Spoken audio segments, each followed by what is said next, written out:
방송인 박수홍을 향한 유튜브 채널 가로세로 연구소의 폭로는 계속된다. 이번엔 박수홍과 절친한 후배로 알려진 개그맨 손원수의 사생활이 밝혀지면서 또 다른 국면을 맞이한 상황이다. 가세현은 지난 8일 박수홍과 손원수를 주제로 생방송을 진행했다. 김용호는 박수홍의 변호사가 중앙일보와의 인터뷰에서 형이 50억을 횡령했다는 말을 했다. 이건 여론몰이를 하려고 하는 행동이다. 소송은 오래가기 때문이라고 전했다. 그러면서 변호사가 1993년생 여자친구 문제가 이 상황과 무슨 연관이 있냐고 그러더라.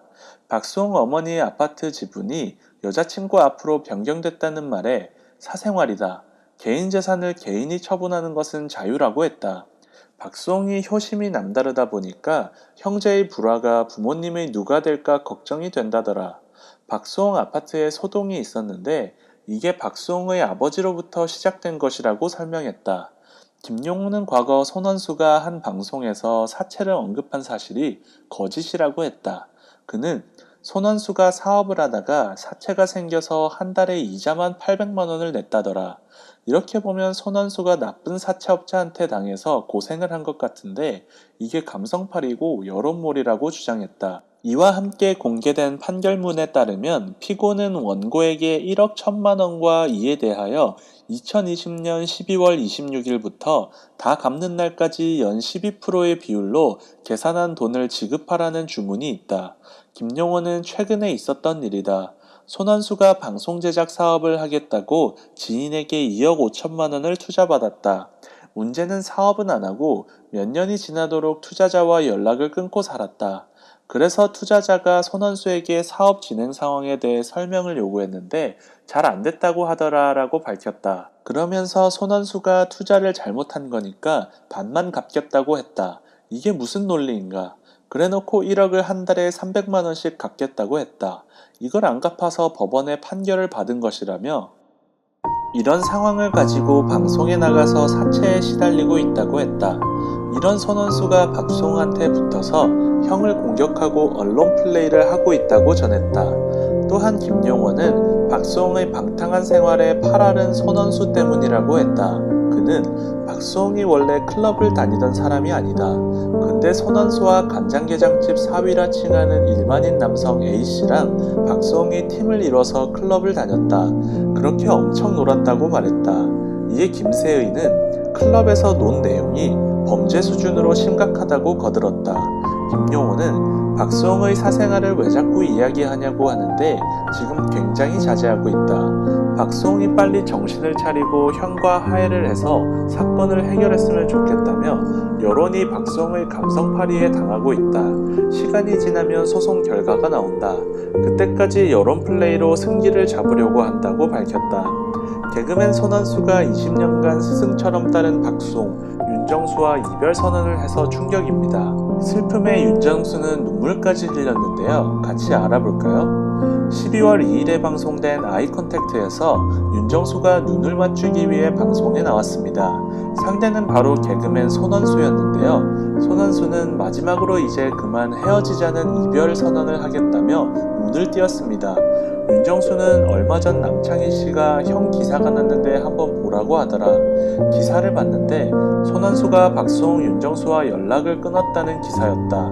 웃기려고 한 줄 알았는데 그러고 보니 전화가 안 오더라며 손원수에게 서운한 감정을 말했습니다. 이어서 그 기사가 나가고 한 번도 전화통화를 한 적이 없다. 2달 가까이 됐다. 박수홍과도 연락을 끊었다더라. 오늘 사실 박수홍 씨랑 같이 나오려고 했는데 미우새 촬영이 잡혀서 못 나왔다고 덧붙였는데요. 손원수는 한 분은 51세고 한 분은 한 달만 있으면 50세다. 형들을 보면 심각하지 않다. 예전부터 농담삼아 실버타운 이야기를 하더라. 그게 저는 농담인 줄 알았는데 얼마 전 박수홍 선배가 술을 드시고 현수야, 나 요즘 너무 행복하다. 나 왜 돈 버는지 아니? 너희들하고 실버타운에서 살 거야 라고 이야기하는데 섬뜩했다. 그때 벗어나야겠다고 생각했다고 박수홍, 윤정수와 연락을 끊은 이유에 대해 설명했습니다. 손원수는 형들은 모셔야 되는 도련님들, 저는 방자. 지금 저희는 많이 늦었다. 결혼하고 가정을 꾸린 후 다시 보더라도 지금은 헤어져야 한다고 딱 잘라 말했습니다. 이어 박수홍 선배 성격이 착한 바보다. 답답한 면도 있고 반면 윤정수 형은 그런 면을 전혀 못 보는 성격. 오늘이 박수홍 선배 생일이다. 원래라면 다 모일 텐데 저는 전화를 꺼놓을 생각이다. 20년 동안 단 한 번도 그런 적 없던 동생이 전화기가 꺼져 있는 것은 처음일 것이다. 두렵긴 하지만 하루 이틀 고민한 것이 아니다. 이제 서로 의지하지 않고 딱 강한 삶을 살고 싶다며 헤어지길 원한다고 했습니다. 블라인드가 열리고 손원수는 제가 오늘 드린 말씀은 이제 우리가 헤어져야 될 것 같다. 이제 그만 헤어지시죠 라고 말했습니다. 윤정수는 깜짝 놀라 뭔 소리야 라며 화를 냈습니다. 손원수와의 눈맞춤을 마친 윤정수는 너를 바라보는 5분 동안 무슨 감정인지 모르겠다. 사귀는 여자 헤어지는 느낌이다. 우리가 왜 여기서 이러고 있는지 모르겠다. 헤어지자라니 이게 무슨 말이야. 이거 똑바로 이야기 안 하면 수홍이 형한테 혼난다. 아니 나한테 혼난다며 정말 서운한 감정을 손원수에게 말했는데요.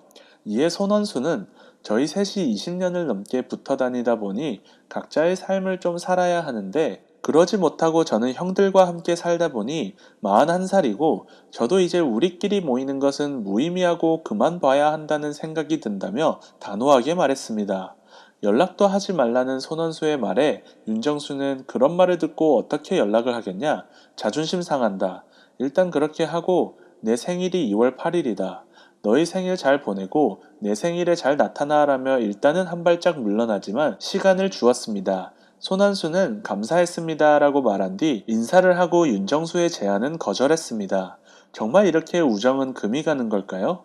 제가 아직 그들보다는 어려서 그런 걸까요? 결혼에 대해 무감각한데 나이가 들면 결혼이라는 게 점점 중요해지는 나이가 오는 걸까요? 잘 모르겠네요. 아무튼 떨어져 있는 동안에 서로에 대한 소중함도 되새기는 좋은 시간이 되면 좋을 것 같습니다. 오래 곁에 같이 있으면 소중함을 모르잖아요, 다들.